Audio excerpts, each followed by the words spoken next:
శ్రీ గురుభ్యో నమః. స్వాధ్యాయం కార్యక్రమానికి పునఃస్వాగతం. తాతగారు రచించిన ఆముష్మిక సోపానాలు గ్రంథ సంకలనంలోని పంచతత్వ వివేకము అనే గ్రంథాన్ని పఠించుకుంటున్నాము. మనం పంచతత్వ వివేకంలో ఈశ్వరతత్వము, జీవతత్వము, జగత్తత్వము ఈ మూడు పఠించుకున్నాం.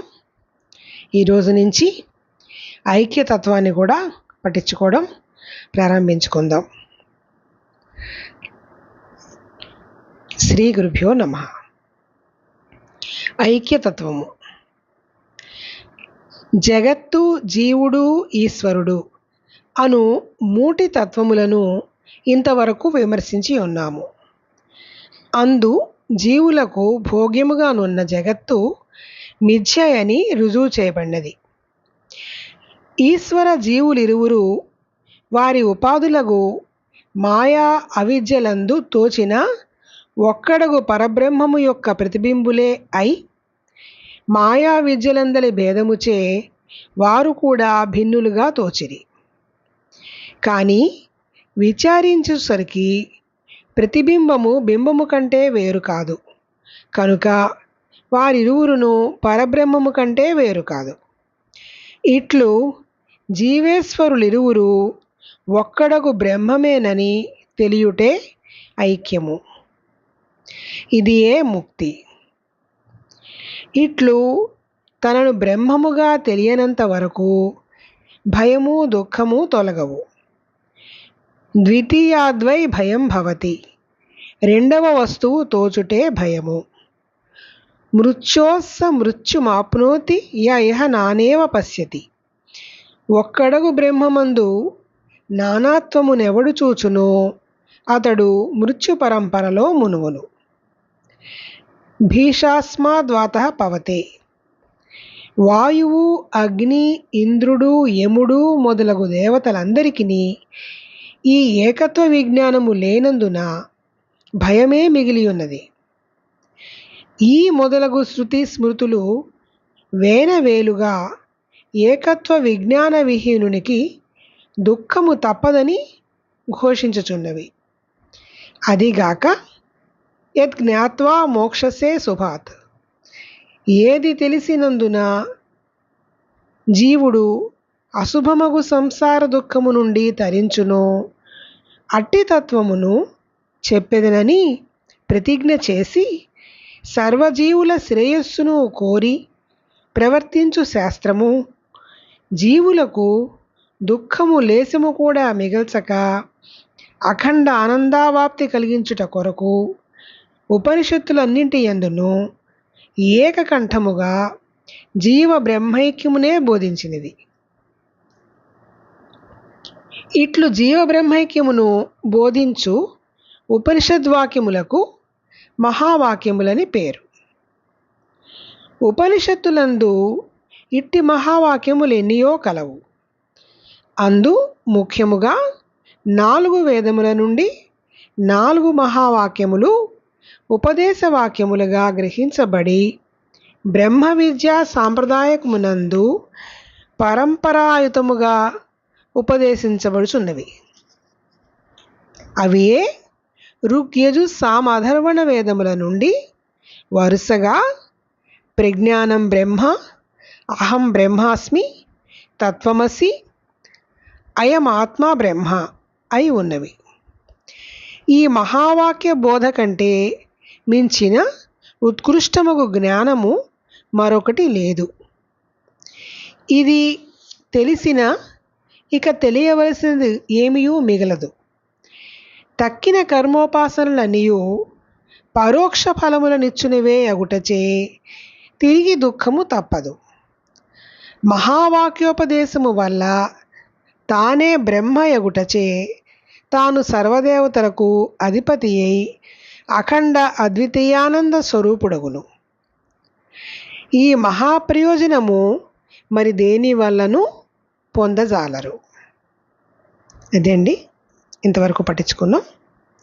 దీన్ని ఒక్కసారి మళ్ళీ విచారించుకుందాం. కొంచెం ఐక్యతత్వం గురించి చెప్తున్నారు. ఇప్పటి వరకు ఈశ్వరతత్వము, జీవతత్వము, జగత్తత్వము కూడా చెప్పారు. జగత్తత్వములో ఒక 6 పాయింట్లు విచారించడం ద్వారా ఒక్కొక్క పాయింట్ తీసుకొని విచారిస్తూ ఉండి మొత్తాన్ని అంతా ఉన్నది బ్రహ్మమే అని, జగత్తంతా మాయా అని చివరికి నిరూపించారు. ఇప్పుడు ఐక్యతత్వంకి వచ్చారు. ఐక్యతత్వంలో జగత్తు, జీవుడు, ఈశ్వరుడు అని ఇప్పటిదాకా 3 తత్వాలను వివరించారు కదా. ఆ 3 తత్వాలు ఇంతవరకు విమర్శించి ఉన్న ఈ 3 తత్వాలు లో జీవులకు భోగ్యముగా ఉన్నది జగత్తు. ఈ జీవులకు భోగ్యంగా ఉన్న ఈ జగత్తు మిథ్య అని మనం ఇంతకుముందు ఇప్పుడు చెప్పినట్టు 6 పాయింట్ల ద్వారా మిథ్య అని రుజువు చేశారు. కాబట్టి ఇంకా ఉండేది ఈశ్వరుడు, జీవుడు. జీవుడికి భోగ్యంగా ఉన్న జగత్తు అయితే మిథ్య. ఇంక మిగిలింది జీవుడు, ఈశ్వరుడు. జీవుడు, ఈశ్వరుడు ఇద్దరు వేరు అని అనుకుంటున్నాం, కానీ ఈ ఇద్దరు కూడా వేరు కాదు.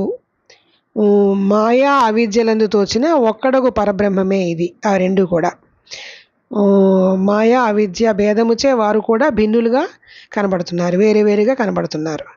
అదే విచారించి చూస్తే వాళ్ళిద్దరూ కూడా వేరు కాదు, ఇద్దరు బ్రహ్మమే. అది ఎట్లా అంటే ప్రతిబింబము బింబము కంటే వేరు కాదు అని.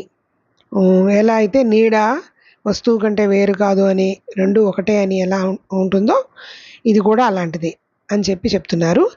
ఈ విషయం మీద ఇట్లు జీవేశ్వరులు ఇరువురు ఒక్కడగు బ్రహ్మమే అని తెలియటమే ఐక్యము. ఇదే ఐక్యతత్వం అన్నమాట. ఇదే ముక్తిని ఇస్తుంది కూడా ఈ ఐక్యతత్వమే. జీవబ్రహ్మలు ఇద్దరూ ఒకటే, అంతా బ్రహ్మమే. జీవబ్రహ్మలు ఇద్దరూ కలిసి బ్రహ్మమే, ఒక్కడగు బ్రహ్మమే అని తెలియటే ఐక్యమవుతుంది. దీనికోసం ఇది తెలుసుకోకపోతే ఇటు తన బ్రహ్మముగా తెలియనంత వరకు భయము, దుఃఖము పోవు. రెండోది ఉంది అంటే భయం వస్తుంది కదా. మొత్తం ఉన్నదంతా బ్రహ్మమే అనుకుంటే భయం ఉండదు. ఇంకోటి ఏదో ఉంది అంటే అది మనకేమన్నా హాని చేస్తుందా, నేను వేరు అది వేరు, నాకంటే అది ఎక్కువ, నాకంటే అది తక్కువ, నాకేదన్నా హాని చేస్తుందా, నాకేమైనా లాభం చేస్తుందా, ఇట్లా ఆలోచనలు, మనసు అన్నీ పుట్టుకొస్తాయి వరుస పెట్టి. అందుకని ఆ రెండోది ఉంది అనుకుంటేనే దాని నుంచి భయము, దాని నుంచి దుఃఖము వస్తాయి. అదే ఆ భయాలు, ఆ దుఃఖాలే మృత్యువుకి కారణమవుతాయి, మళ్ళీ జన్మకి కారణమవుతాయి. అట్లా మృత్యు పరంపరలో పడిపోవడానికి అవకాశం వస్తుంది.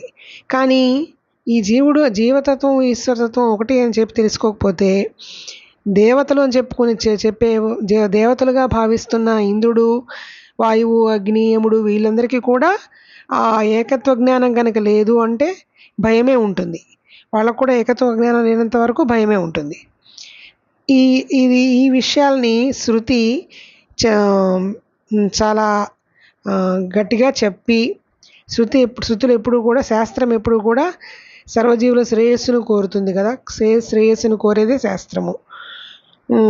కాబట్టి అది శాస్త్రము ఒక 4 వేదాల ద్వారా ఈ జీవుడు బ్రహ్మము ఒకటే అనే విషయాలు బోధించడానికి ఉపనిషద్ వాక్యాల ద్వారా చెప్పింది. వాటిని మహావాక్యాలు అంటారు. కొన్ని మహావాక్యాల ద్వారా చెప్పింది.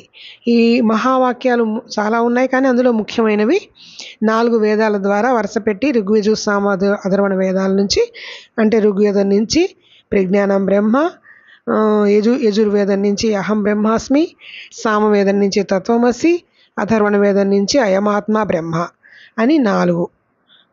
ప్రజ్ఞానం బ్రహ్మ, అహం బ్రహ్మాస్మి, తత్వమసి, అయమాత్మ బ్రహ్మ అనే ఒక 4 మహావాక్యాలని శాస్త్రము చెప్తోంది.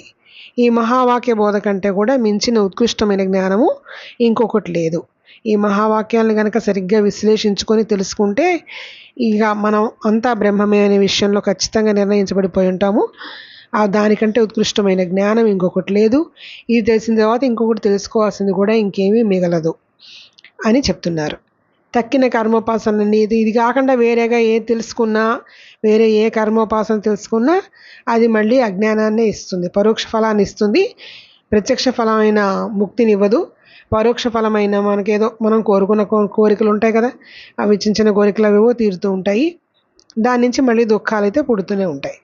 మహావాక్యోపదేశము వల్ల తానే బ్రహ్మ ఎగుటచే తాను సర్వదేవతలకు అధిపతి అయి ఆ తానే బ్రహ్మము అనే విషయం కనుక తెలుసుకుంటే అహం బ్రహ్మాస్మి అనే ఒక నిశ్చలమైన దీంట్లో మనిషి జీవుడు కనుక ఉండిపోతే అతను అందరి దేవతల కంటే కూడా అధిపతి అయి ఉంటాడు. అంటే అఖండ ఆనందంలో ఎప్పుడూ మునిగి ఉంటాడు. అఖండ ఆనందంలో మునిగి ఉన్నవాడు ఇంక బ్రహ్మంతోనే సమానము. ఆయనే బ్రహ్మం అయిపోతాడు. కాబట్టి వేరే ఇతర దేవతలు అనుకునే వాళ్ళకంటే కూడా అధిపతి అయి ఉండి ఉత్కృష్టమైన స్థానంలో ఉంటాడు. అదే మహాప్రయోజనము. మరి దీనివల్ల ఈ మహాప్రయోజనమును మరి దేని వలన పొందజాలరు అని చెప్తున్నారు. ఇంతవరకు పట్టించుకుందాం. తక్కింది మిగిలింది తర్వాత మళ్ళీ పట్టించుకుందాం. శ్రీ గురుభ్యో నమః.